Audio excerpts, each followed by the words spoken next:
The cultural phenomenon The Secret Lives of Mormon Wives is back with an all-new season now streaming on Hulu. Where is everyone at? Mom talk has gotten to a really hostile point. Demi's willing to kick Jesse out of the group. I feel like I'm walking into a lion's den. It's gonna get messy, for sure. Mom talk is turning on each other left and right. The police are here. I can't see this going any other way but a pure bloodbath. This is so toxic. The Secret Lives of Mormon Wives now streaming on Hulu. It is Ryan Seacrest here. There was a recent social media trend which consisted of flying on a plane with no music, no movies, no entertainment. But a better trend would be going to ChumbaCasino.com. It's like having a mini social casino in your pocket. Chumba Casino has over 100 online casino-style games, all absolutely free. It's the most fun you can have online and on a plane. So grab your free welcome bonus now at ChumbaCasino.com. Sponsored by Chumba Casino. No purchase necessary. VGW Group. Void where prohibited by law. 21 plus. Terms and conditions apply.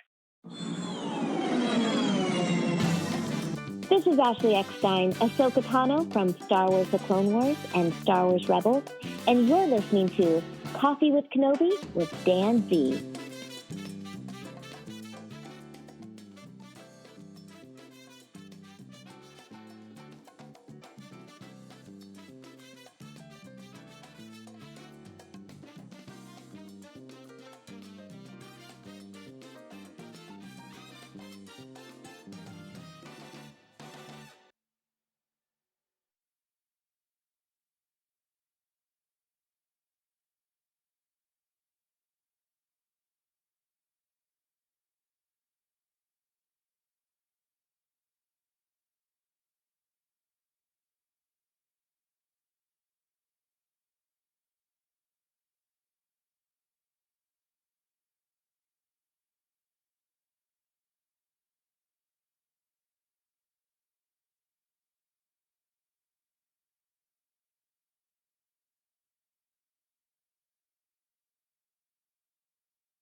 Hello, friends, and welcome back to Coffee with Kenobi. This is your weekly show where we look at episode...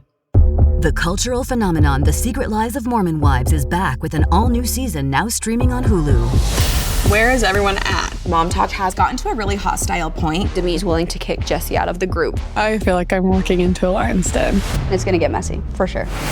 Mom talk is turning on each other left and right. The police are here. I can't see this going any other way but a pure bloodbath. This is so toxic. The Secret Lives of Mormon Wives now streaming on Hulu. Hello, it is Ryan, and I was on a flight the other day playing one of my favorite social spin slot games on ChumbaCasino.com. I looked over at the person sitting next to me, and you know what they were doing? They were also playing Chumba Casino. Coincidence? I think not. Everybody's loving having fun with it. Chumba Casino is home to hundreds of casino-style games that you can play for free anytime, anywhere, even at 30,000 feet. So sign up now at ChumbaCasino.com to claim your free welcome bonus. That's ChumbaCasino.com and live the Chumba life. No purchase necessary. VGW. Void were prohibited by law. See terms and conditions. 18+. Well, this is season 2 of Andor. Have you heard of Andor? I think you might like it. I think you might like it so much that we're going to talk about it. And as I have been saying for a few weeks now, instead of looking at each of these 4 arcs by arc, we're going to look at them one episode at a time because there's so much rich material there. This episode is called Harvest. It is the 3rd episode in season 2, and I am joined. John Heil returns. John, welcome back to the show. Thanks very much, Dan. A pleasure to be here.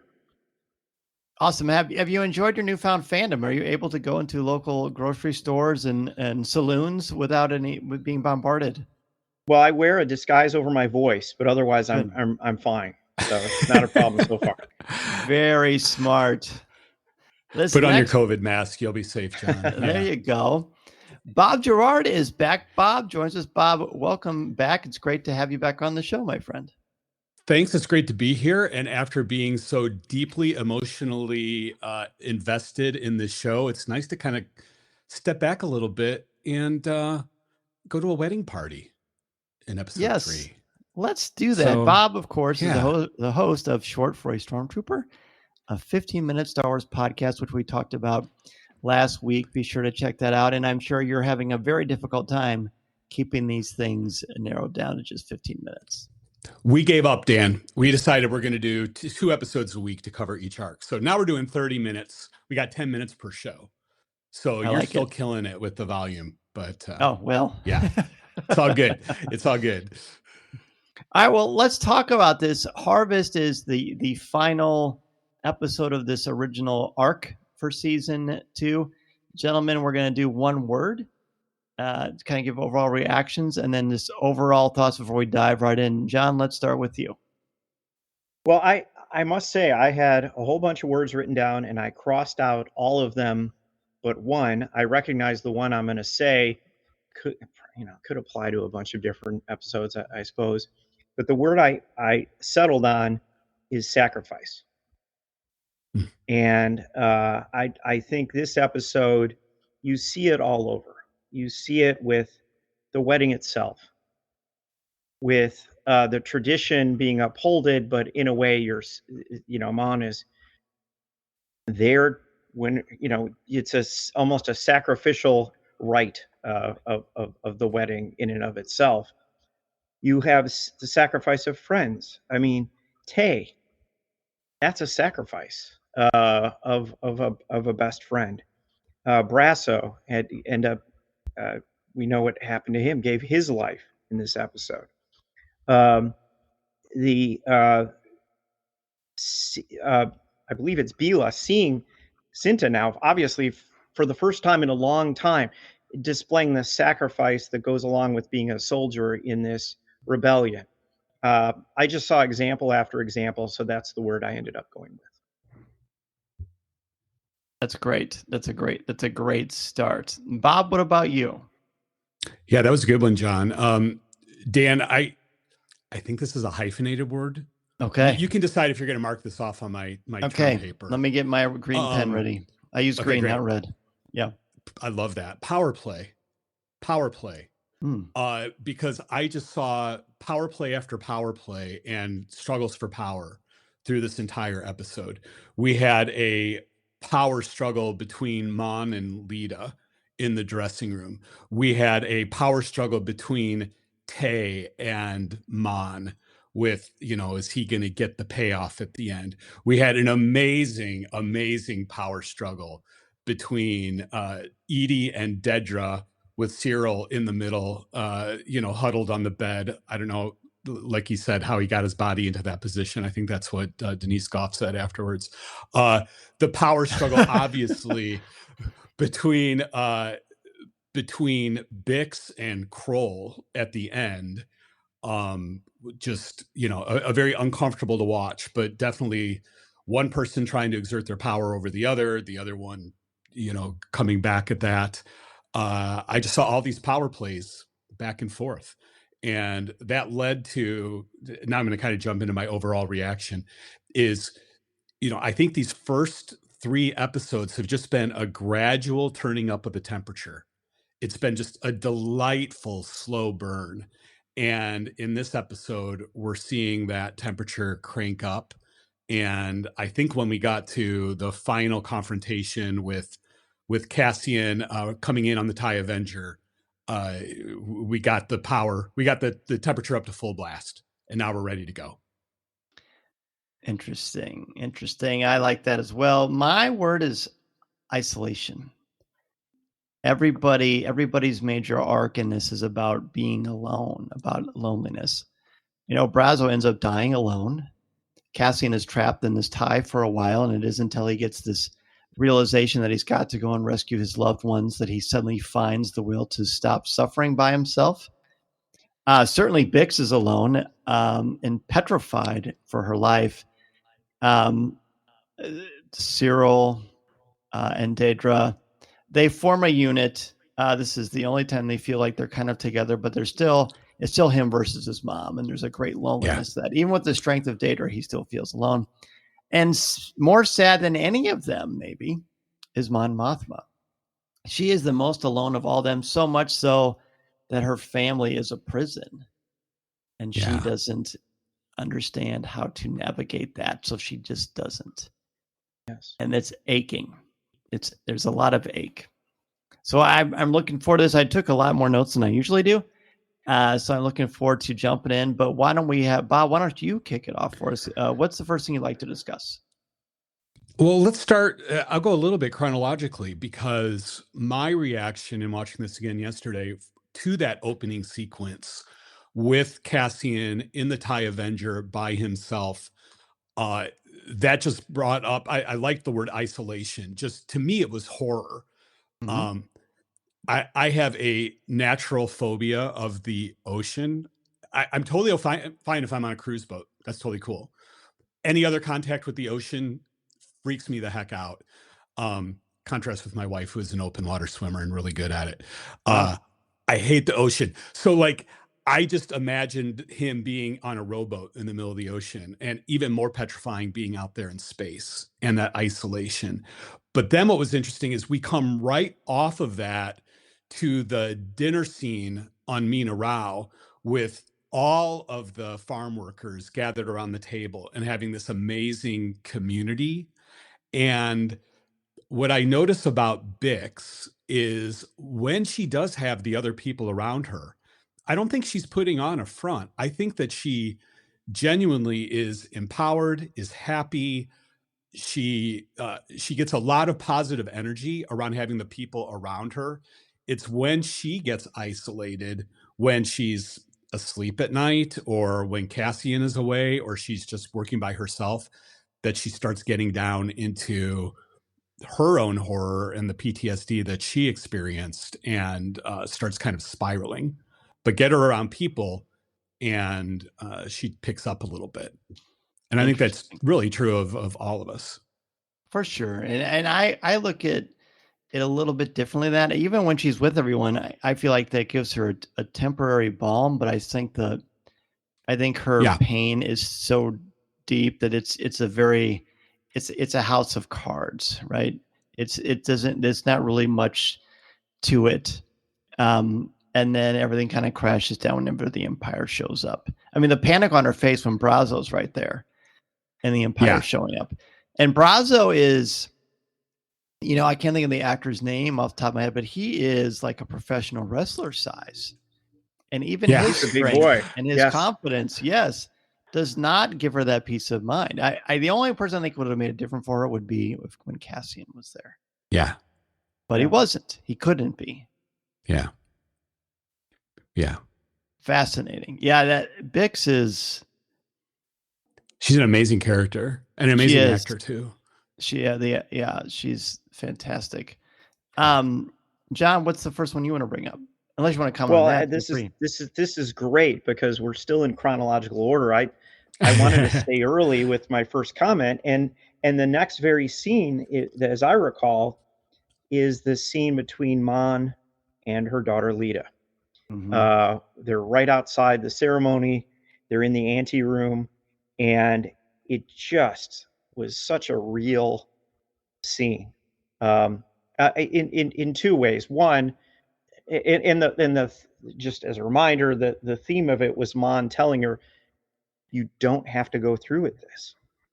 Don't worry about embarrassment. Don't worry about gifts. Don't worry about anything. That all of that doesn't matter. The only thing that matters is this the right thing for you or not?"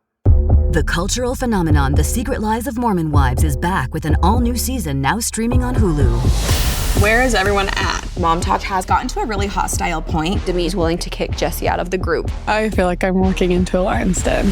It's gonna get messy, for sure. Mom Talk is turning on each other left and right. The police are here. I can't see this going any other way but a pure bloodbath. This is so toxic. The Secret Lives of Mormon Wives now streaming on Hulu. Hello, it is Ryan, and I was on a flight the other day playing one of my favorite social spin slot games on ChumbaCasino.com. I looked over at the person sitting next to me, and you know what they were doing? They were also playing Chumba Casino. Coincidence? I think not. Everybody's loving having fun with it. Chumba Casino is home to hundreds of casino-style games that you can play for free anytime, anywhere, even at 30,000 feet. So sign up now at ChumbaCasino.com to claim your free welcome bonus. That's ChumbaCasino.com and live the Chumba life. No purchase necessary. VGW. Void where prohibited by law. See terms and conditions. 18+. How many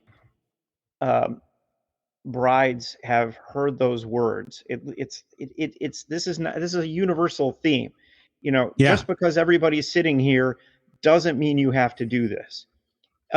Here, of course, the meaning is so much stronger, though, and deeper, because Mon never, as far as we know, had any liking of this tradition in the first place.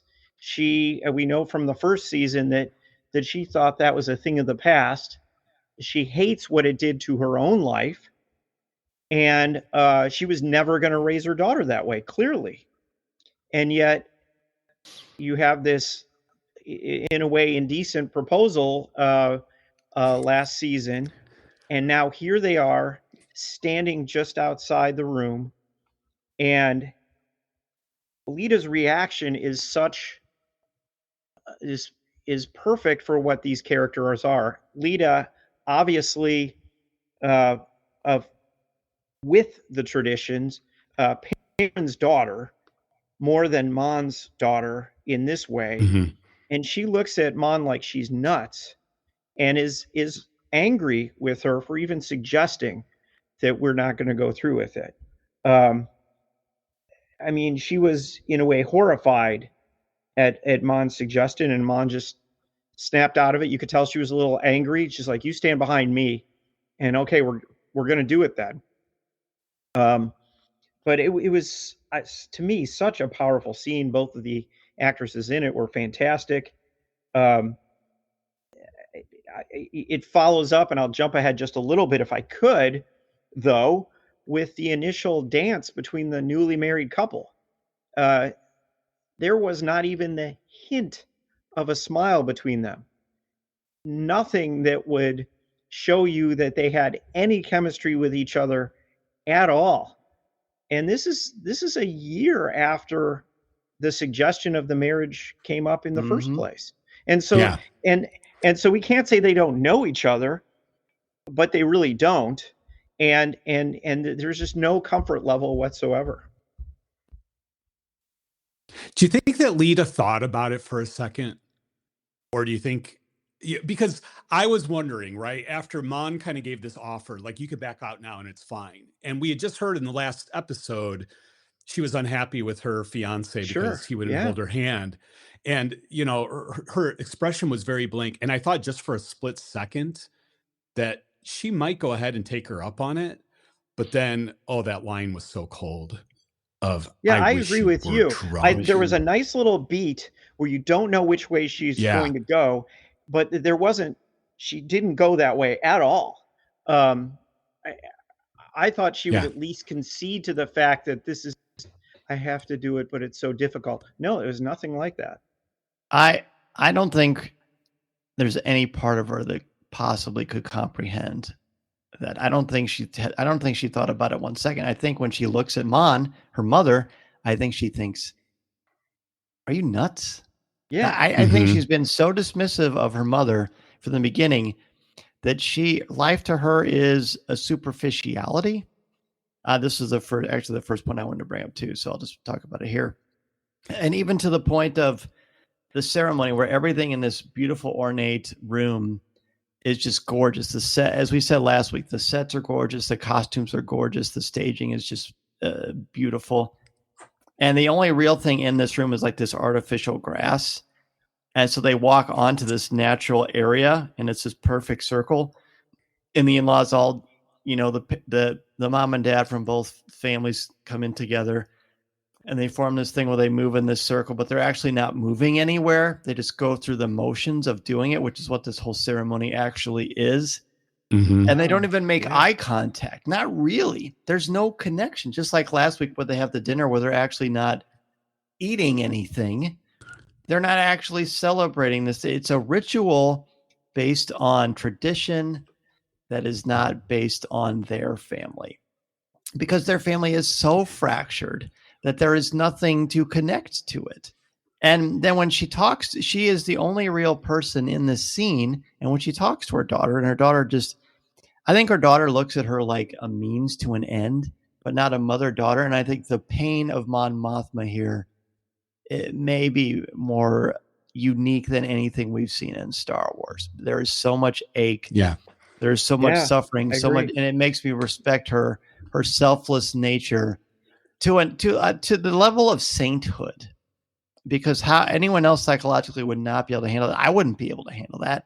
And the fact that she's dismissed him and just turned aside like that, I wish you were drunk, while Mon Mothma is pouring her heart, trying to save her from this empty marriage, where undoubtedly, and maybe this isn't fair to say, but I think it's fair to speculate, undoubtedly, this boy is not going to be faithful to his wife, to his future bride, who's a teenager. Undoubtedly, this is just an amusement, and I think it's just the whole thing. Like I said earlier, this is a prison, and it's so sad. It is. And Mon comes into that whole conversation with the guilt of having sold out her daughter, which I think goes completely over Lita's head. Lita, I think, is she doesn't even completely care. unaware. Yeah. Not a factor, right? She just thinks her mom is a heretic and she doesn't want to have anything to do with her, so she throws that back in her face. I didn't even think about until just this moment what a risk Mon was taking on giving her the opportunity to get off the hook, because what would have happened had the wedding gotten called off? What would Skulden have done? Betrayed Mon, ratted her out, Tay would have spiraled off. Like, it could have basically put an end to the whole rebellion right in that moment. If they had all ran That's away. a great point. The consequences weren't just as I described, with Mon describing it to her daughter, but they were so much bigger. And Mon was willing to say it anyway and really push. It wasn't just a one-off remark. She meant it and would have gotten her daughter out of it if she could. Yeah, absolutely. So, saint, but as Dan said, maybe is what an apropos word here.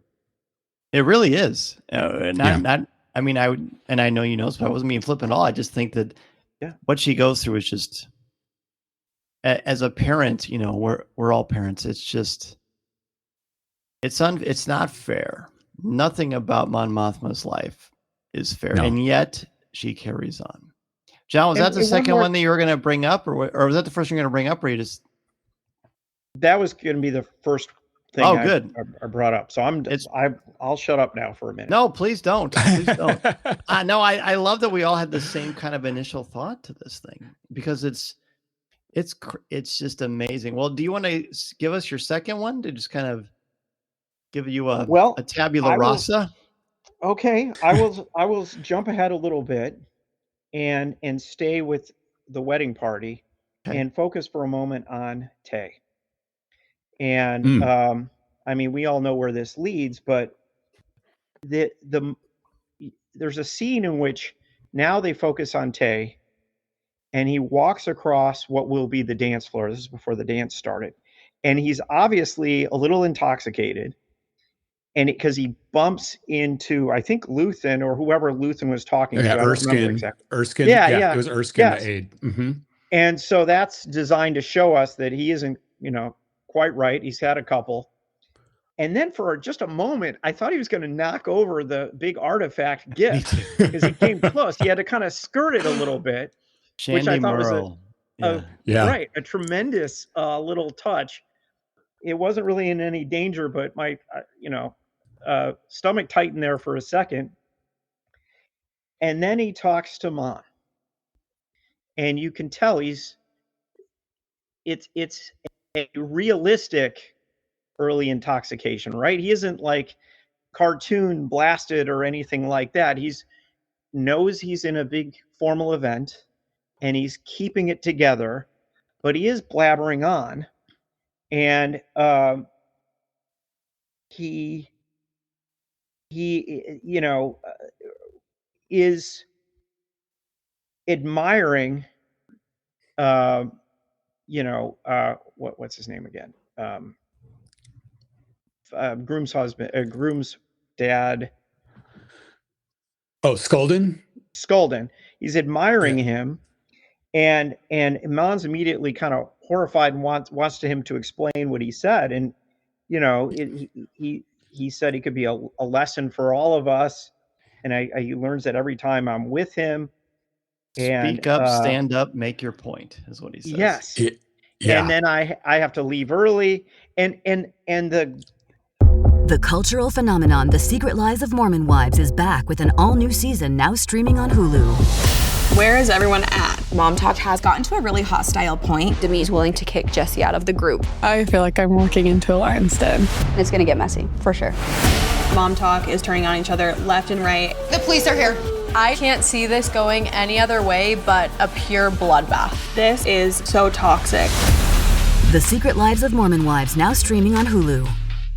Hello, it is Ryan, and I was on a flight the other day playing one of my favorite social spin slot games on ChumbaCasino.com. I looked over at the person sitting next to me, and you know what they were doing? They were also playing Chumba Casino. Coincidence? I think not. Everybody's loving having fun with it. Chumba Casino is home to hundreds of casino-style games that you can play for free anytime, anywhere, even at 30,000 feet. So sign up now at ChumbaCasino.com to claim your free welcome bonus. That's ChumbaCasino.com and live the Chumba life. No purchase necessary. VGW. Void were prohibited by law. See terms and conditions. 18+. already, obviously, Mon is on alert. She knows she has to have this meeting with him like next week or whatever and clamp this down, give him his number so that he shuts up and we're done.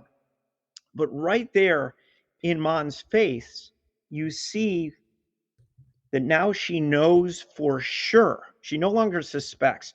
She knows for absolute sure that he's a threat. Yeah. Whether on purpose or even through negligence, he is a threat. He's going to remain a threat. And it's a horrifying look she has in her face. And as the audience, you know, there's just no redeeming him, not because he's evil, but because he's in a situation where he has to do something to restore his finances, his reputation, or whatever. And he just will. He's shifted to worrying about himself, and even perhaps accidentally at the expense of his long best friend. And it just shows the great fragility and the vulnerability of this rebellion that they have together with Scotch tape, right? And he could just blow it all to pieces because he's upset about his own family, and he just feels like he's trying to hurt people. He's trying to make something happen because he has nothing happening, and his drunkenness is a sign of that desperation, and it could make everything fall apart. Yes. Yeah. He's just gotten so transparent, right? And, I think up until then, Mon could probably persuade herself that he wasn't really shaking her down.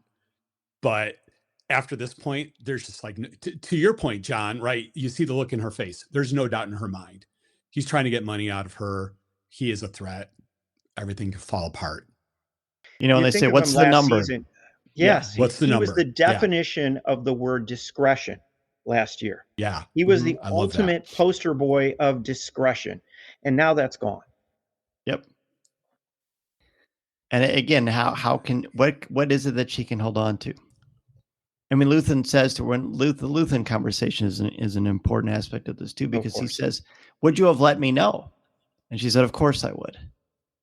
And then when he insinuates that this man is going to be killed, she says, I don't know what you mean. And he says, how nice for you.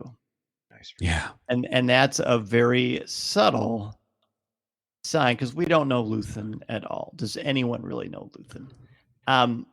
This isn't super easy for him either, but he has to make the tough choices, and he does here.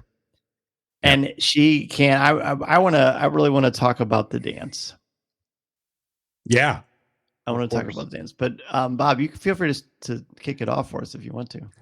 About the wedding dance with the two of them. No, her celebration. Her dance. Okay. Yeah. Okay, let's jump there. Let's start time jumping a little bit. Yes. Because time is not linear on Coffee with Kenobi. I love that, which is wonderful. So this is really funny, is on our little Learning Geeks chat, Jake texted me after watching it and saying, I think that Mon's dance was the best thing that Star Wars had ever done. And then Dana came on and was like, oh, that episode, they could have cut about half of Mon's dancing. I think, it was like, some people liked it, some people didn't. I thought that her dance was it was beautiful, it was expressive, and it was just so sad. It was just, she really had kind of hit rock bottom, and like you were saying, just completely socially isolated. And I do wonder, was she thinking, as she started grabbing shots and pounding them, did she have the mindset of okay, fine, I'm just going to do what my mom did, right? She said, when she was talking to Lita earlier, she was like, now I kind of know why my mom got drunk at my wedding, but she wasn't going to do that. But now Mom's like, everything is collapsed, everything is blown up, I'm just going to go ahead and do it. I'm going to let myself go and get drunk. And I thought that the wedding was great. The dance was great. I also just adored the fact that they used the Niamos music from season 1. That techno song, which, I think they kind of established a backstory that became a huge galactic hit. And we heard it 3 or 4 different times in different variations during season 1. Bringing that back, I thought was a wonderful choice, not to mention the fact that the cultural phenomenon The Secret Lives of Mormon Wives is back with an all-new season now streaming on Hulu. Where is everyone at? Mom Talk has gotten to a really hostile point. Demi's willing to kick Jesse out of the group. I feel like I'm walking into a lion's den. It's gonna get messy, for sure. Mom Talk is turning on each other left and right. The police are here. I can't see this going any other way but a pure bloodbath. This is so toxic. The Secret Lives of Mormon Wives now streaming on Hulu. Hello, it is Ryan, and we could all use an extra bright spot in our day, couldn't we? Just to make up for things like sitting in traffic, doing the dishes, counting your steps, all the mundane stuff. That is why I'm such a big fan of Chumba Casino. Chumba Casino has all your favorite social casino-style games that you can play for free anytime, anywhere with daily bonuses. That should brighten your day a little. Actually, a lot. So sign up now at ChumbaCasino.com. That's ChumbaCasino.com. No purchase necessary. VGW Group. Void where prohibited by law. See terms and conditions. 18+. That song is Niamos. Everybody was calling Niamos, which again is the place. That's where Cassian got caught and unjustly imprisoned and sent to jail. So there's an interesting contrast between the elite and thinking of Niamos as a party and how Cassian must react to the idea of Niamos, which is not very positive. That dance, before we saw any episodes, that was in the trailer and everybody got all excited. And I found myself initially being skeptical. I'm like, oh boy, here we go.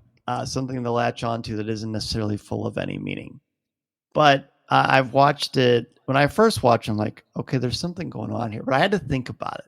So I watched it again. And it occurred to me that this is the most broken and hurt she has ever felt, perhaps that we have seen. And she continues to. She is a woman is completely in control of herself. She juggles secrets upon secrets. She's constantly playing chess when the world is playing checkers, and she just doesn't falter from that. And then at this point, she's just like, "I'm giving up." Like I think it's the only time we see her talk to her daughter's new mother-in-law. I think the only time. Mm-hmm. And then they down a couple of drinks. Yeah. So she does it, loses control, and she dances amongst all these strangers. She's not dancing with her daughter. She's not dancing with her husband, who does take notice briefly. She's dancing by herself around all these strangers and all this opulence. And, alcohol is a depressant. And she's so sad because she doesn't have her family. She is dancing in public in this prison of not her own design, but it's her family's design. And her friend is about to be killed. It's just so sad. The song's so catchy, by the way. Yeah, it is. So catchy. And just the way, there's something very beautiful and fluid about how she moves around, and it's almost like she's got those things underneath her arms. She's waving them around like an octopus. It's just so beautifully done. I think there's so much more to say about it.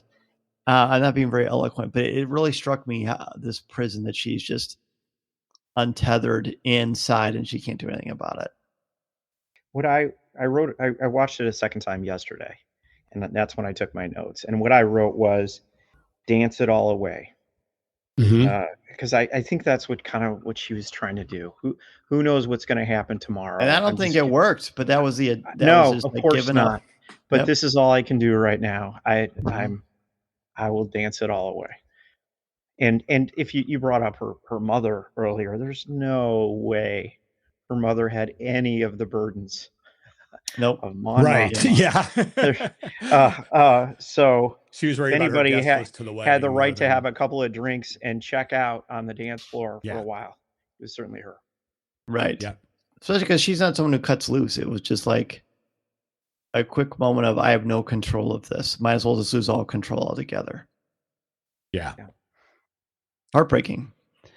It was interesting during that dance too. Aside from Mon, I noticed Lita was dancing with her girlfriends. Yeah. Didn't see her husband.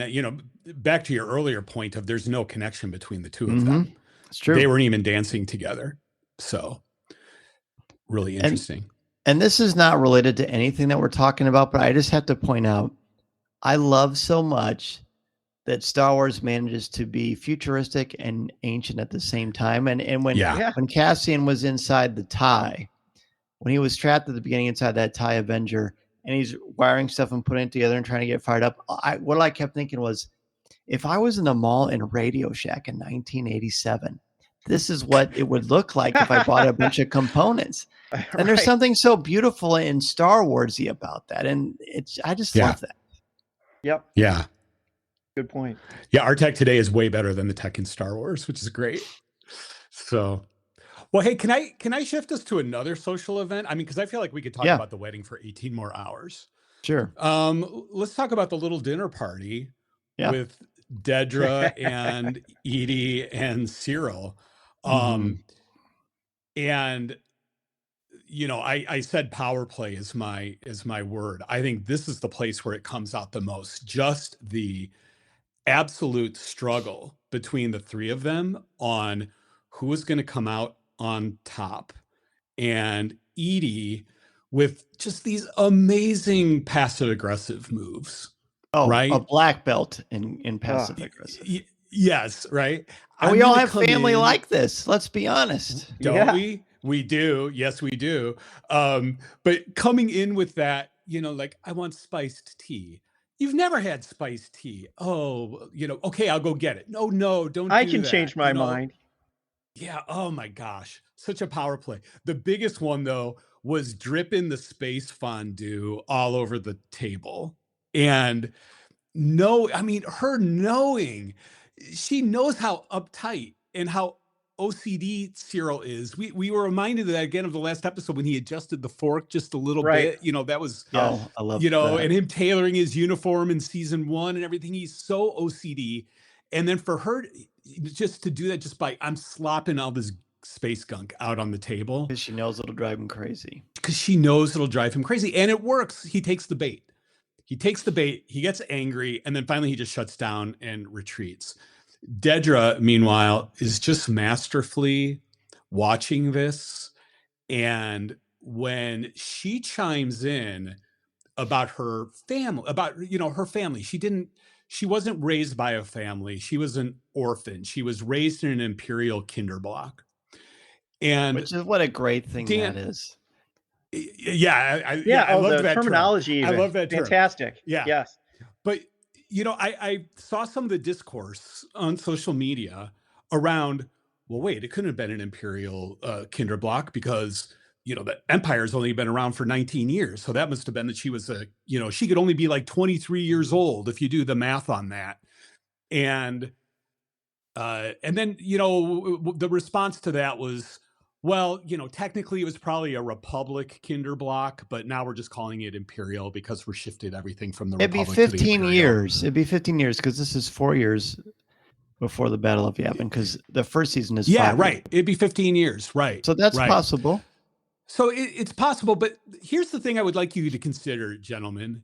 Okay. Is it possible that whole thing was just a story? It just popped into my mind just now. Oh, I don't think so. I think she is fact based. Oh, cold, interesting. hard logic. Oh yeah, I think she is just putting it out there because she has nothing to be ashamed of. In fact, she's quite proud of where she is and who she is. I mean, she thinks very highly of herself, and that's one of the reasons why she's gotten as far as she has. Oh, I think it's purely she's the only honest person in that room.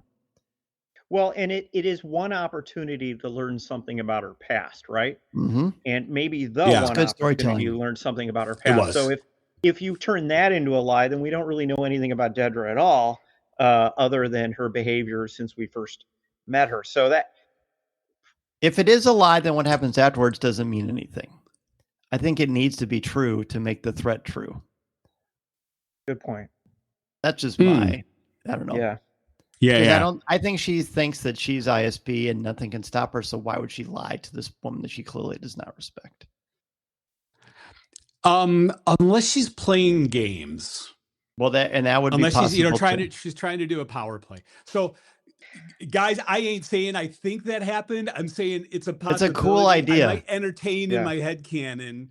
Yes, I like your head canon. Other things that come on later. You know that I would buy merch for your head canon. The thing about I'll make a t-shirt is for you.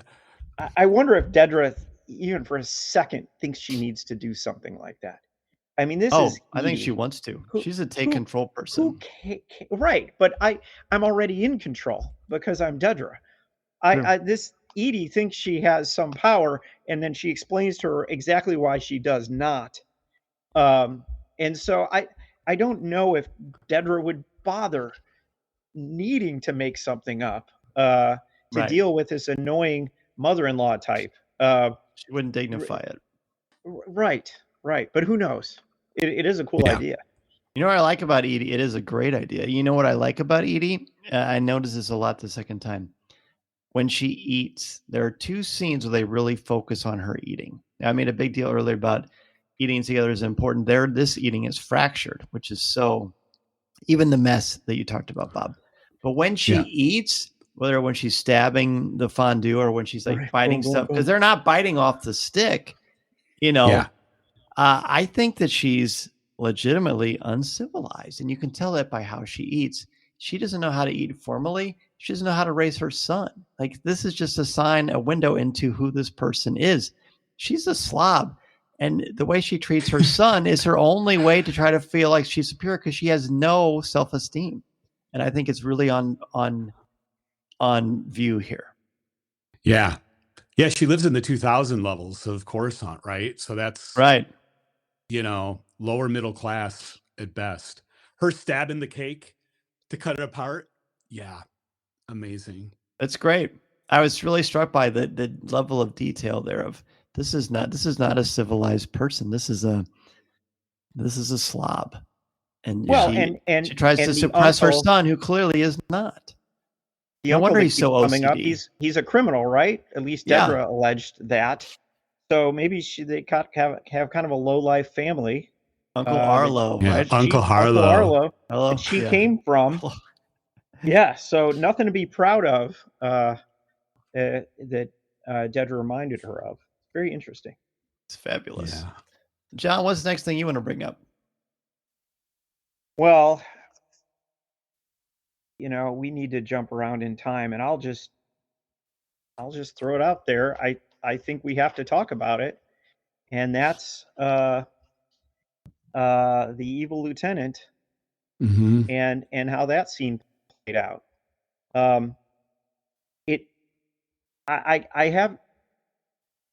I may be missing something, but I don't think there's ever been a scene in either season of this show, and certainly no other Star Wars show, let alone movie, that approached the level of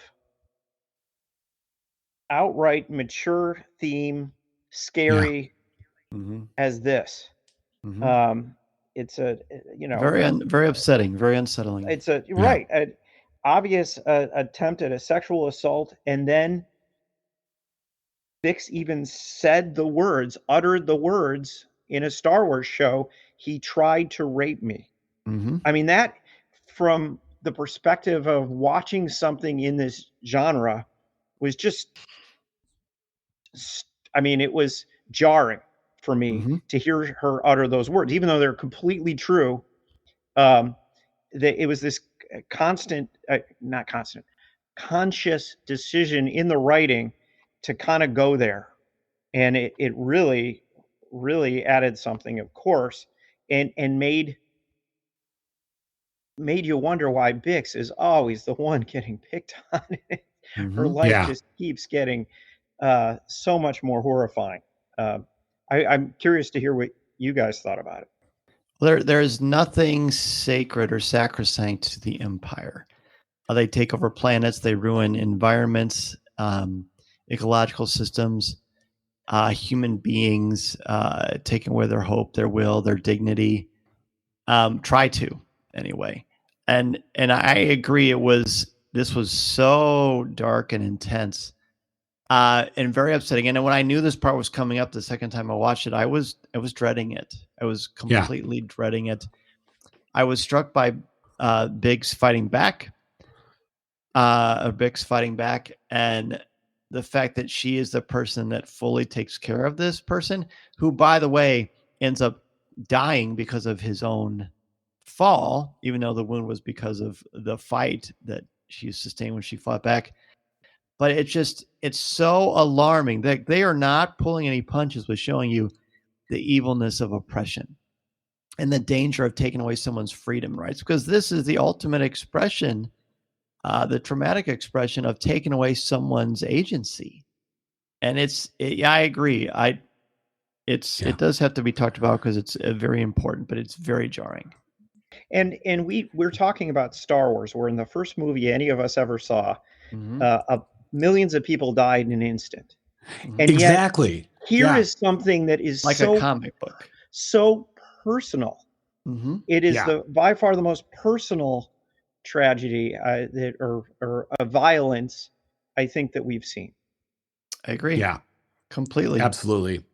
I feel like through this entire series that Gilroy has just been gradually raising the stakes on the evil of the Empire and bringing it more home. Because I was thinking, just like you were thinking, John, it's like in Star Wars, we saw them wipe out, millions of people when they destroyed Alderaan. But that's kind of so abstract and so high level, and you kind of can't get your arms around it. So, and again, it's in the context because you're feeling very, the first time you're watching Star Wars, you're feeling very, Saturday morning cartoon serial, comic booky evil, right? All that kind of stuff. And it lasts for 2 seconds. You don't know anybody from Alderaan. We know Bix.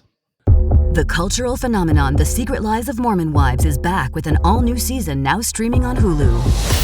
Where is everyone at? Mom Talk has gotten to a really hostile point. Demi's willing to kick Jesse out of the group. I feel like I'm working into a lion's den. It's gonna get messy, for sure. Mom Talk is turning on each other left and right. The police are here.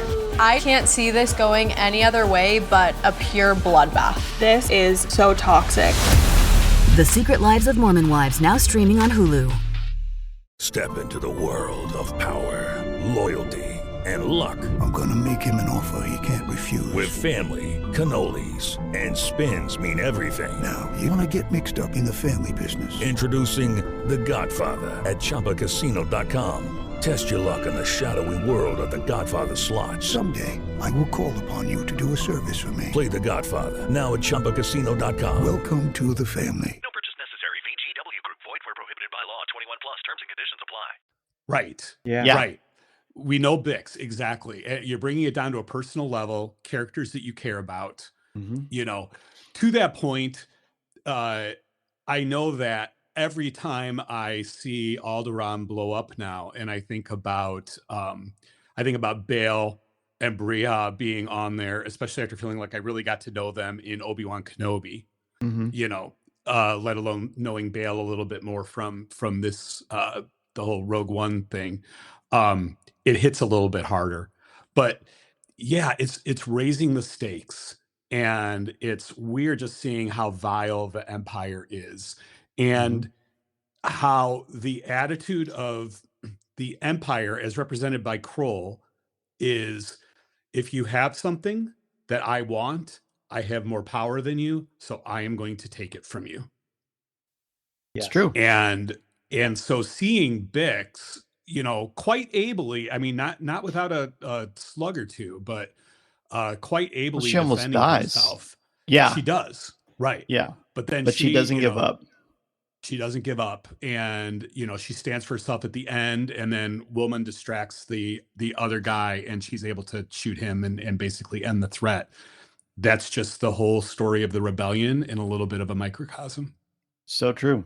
Yeah, this complete invasion of privacy, and even like he gets up in her face and they just take what they want, and it's a very scary mentality that, as you both have said so well, really illuminates the fact that this is not our Star Wars. This is not our kids.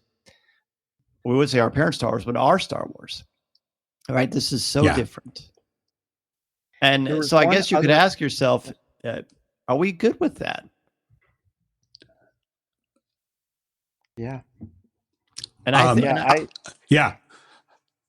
I am. I feel it's the Star Wars that I need right now, to be honest. Me too. It's a very mature, sincere, honest approach to oppression.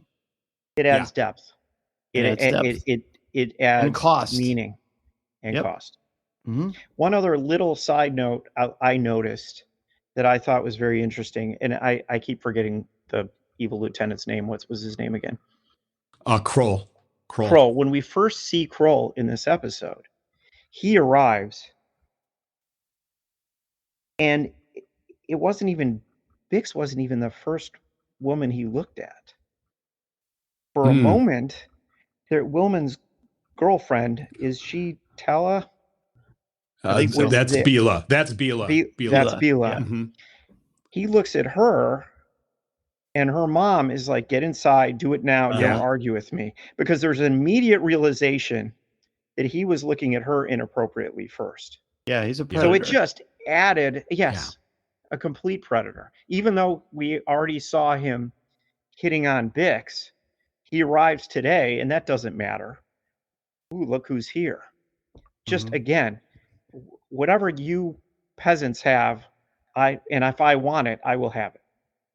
Yep. Yep. Scary. Ugh. Scary. But well, I mean, the threat is taken care of in a frightening way. Like, this was an action scene that didn't feel like an action scene. It felt like a fight for survival, and which it was. And that I think that they have to, if they want us to take this entire series as heavy, as meaning something more than just a simple battle in fictional space, they absolutely made that point with this scene, with this whole episode. Yeah, they sure did. So the next thing I want to bring up, it's hard to transition out of that, so I guess we're just going to do it. We haven't even talked about Cassian yet. Yeah, really, in this first 3 episodes, he's really not a focal point. But the fact that he sort of springs to life when he realizes his friends are in trouble. At the end of this episode, it's still not incredibly clear. And again, we're just going to ignore the other things after this one. It's still not incredibly clear that he's actually married to Bix, or if she just said that for protection. There's clearly a very close bond between them. The way they grieve over Brazo. And the embrace, he clearly cares about her. She clearly cares about him. I love that they did it this way. That they did it this way, because there's nothing maudlin or mawkish about it, but there's some real, a lot of mature, realistic relationships. And I really found the grounding of that in a lack of melodrama, but an understanding of what is actually going on. I find that so refreshing. I kind of pictured maybe they got married like on a balcony in Naboo in secret and nobody knows. Like maybe that's a scenario. But I had actually had that to bring up last week, Dan, is are they actually married? You know, I don't know. It doesn't matter. I thought it was a cute little line and that they weren't, but it doesn't matter one way or another. And I think it's cool that they put it out there while still respecting the audience to say, this isn't about connecting some ABCD dots for the sake of a mythology, but rather to address the importance here, telling a story about love, loss, and violation of the human spirit. Weren't you pulling for Bix and Cassian in season 1? I was. I thought there was no chance because I thought he was such a turtling. He was just so hard to trust. Yeah, in the first season, at the beginning. But we knew he was going to get better because we knew what he was like. We hoped, one, right? Well, that's right. Yeah. So yeah. Exactly. See, I'm playing by the rules, Dan. You are. I know you're not a big letter grade guy, but you're getting to the A+ level, Bob. It's awesome! Happening. Thank you. It's happening. Is there anything else you guys want to talk about? Because I'm ready to grade this thing. But I'm happy. Okay, whatever you want to. Yeah, there is one last thing I want to talk about, which is sad to talk about, and that is just the absolute depth of sadness at the end of this episode. Brasso dying is just devastating. I mean, best guy in the galaxy, and for him to lose his life. A lot of the reason he lost his life was because of Wilmund's irresponsibility. But he's still there for his people. He's sacrificing himself for his people.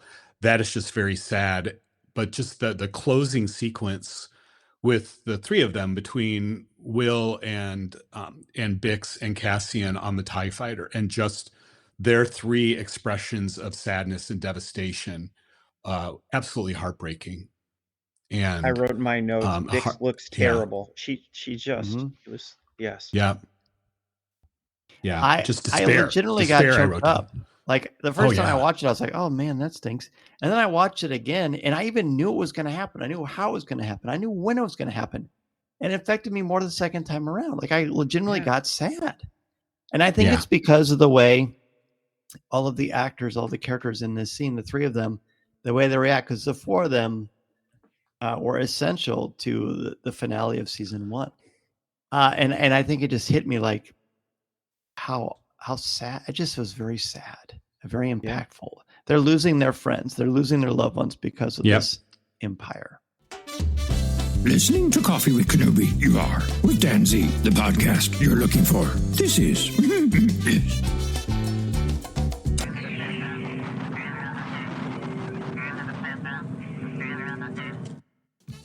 yes. John, anything you want to add before we give our letter grades? Nothing further. I think we covered it. All right, I did too. Well, who would like to start? Who wants to give a letter grade for this thing? I went first last time. Go, John. Right. Well, I will. I think I've given 2 A- so far, and I'll give this an A. I think we've said it all. It packs so much into this episode of very deep, important plot lines and feelings, and look where we are at the end of this first story. And so, yes, I don't need to say too much more about it, but it was definitely an A. Bob. I'm going to go with an A too. In the context of from 1 to 2 to 3, I forgot what I gave episode 2. Did I say A- or an A? I think either A-. I think you give an A-. A- or B+. Well, this one is just a notch better than 2. I feel like, because again, it's that kind of the completion of Tony Gilroy turning up the temperature on the story. And so I liked it just a little bit better than last time. So I think I'm just going to say an A. I've given this an A+. This is a genius story. And I think every episode, I equate it to a microscope, where every episode you dial a little bit closer and focus lens a little bit closer into the inside of these people at what make them tick. The way they balance these different story arcs, gave them all equal weight and gravitas for very different reasons. No one gets shortchanged.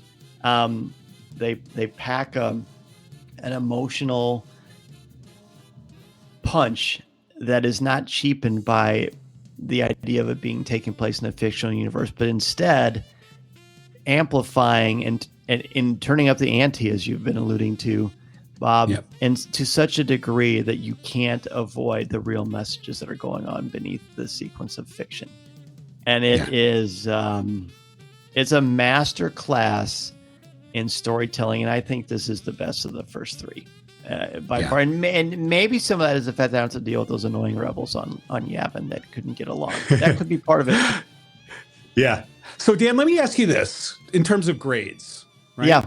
So, in the video game industry where I worked for a short while, in certain video games, you get a letter grade on your performance on something. And, you get D, C, B, A. Sure. There's S above, like S is even better. Satisfactory? Than A. No, it's stupendous, I think. I think it might come from Japan. I don't know. But you could get higher than an A, which is an S. Like, is it possible for us to get into S, theoretically speaking? I can't. We can call it superlative.